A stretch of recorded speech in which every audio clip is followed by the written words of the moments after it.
जी हाँ दोस्तों, आपकी मनपसंद धारावाहिक सीरियल मनसुंदर में आने वाला है बड़ा ट्विस्ट, जहां रूही का सच सामने आते आते रह गया, लेकिन अब नया पेज खुलने वाला है। जी हाँ, जहां रूही नेहर को बचाने की पूछी कोशिश कर रही है, वहीं दूसरी तरफ नाहार को बीमार करने के लिए रोली इंजेक्शन लगाते हुए रूही के सामने पकड़ी गई।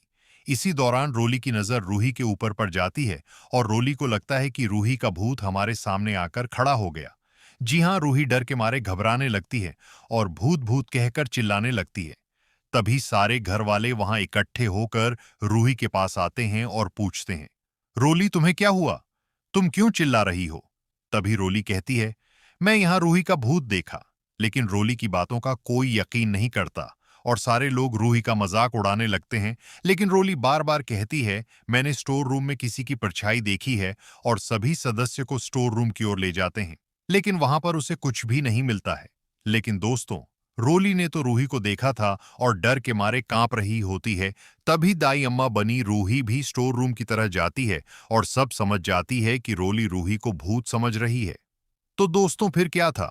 रूही रात होने तक इंतजार करती है और रात होते ही रूही सफेद साड़ी अपने बालों को बिखरे हुए रोली के कमरे में पहुंच जाती है और रोली के कानों में जाकर हल्की सी आवाज में कहती है, रोली तुमने मेरी जान ली है।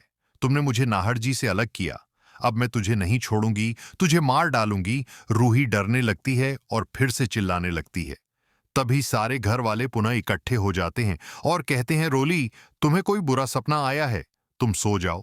काफी रात हो चुकी है, सबकी नींद खराब मत करो, वरना मैं तुझे इसी वक्त घर से बाहर निकाल दूंगी। तभी क्या था? रोली डरते हुए अपने माँ के पास जाकर बोलती है, माँ, मैं सच में रूही का भूत देखा है।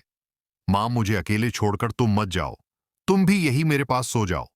रोली की माँ रोली को समझती है, देखो तुम्हें कोई बुरा सपना आया है, तुम सो जाओ। रूही का भूत भला तुम्हें क्यों भूत बनकर डराएगी? तुमने उसका क्या बिगाड़ा है? लेकिन रूही डरे डरे सो जाती है।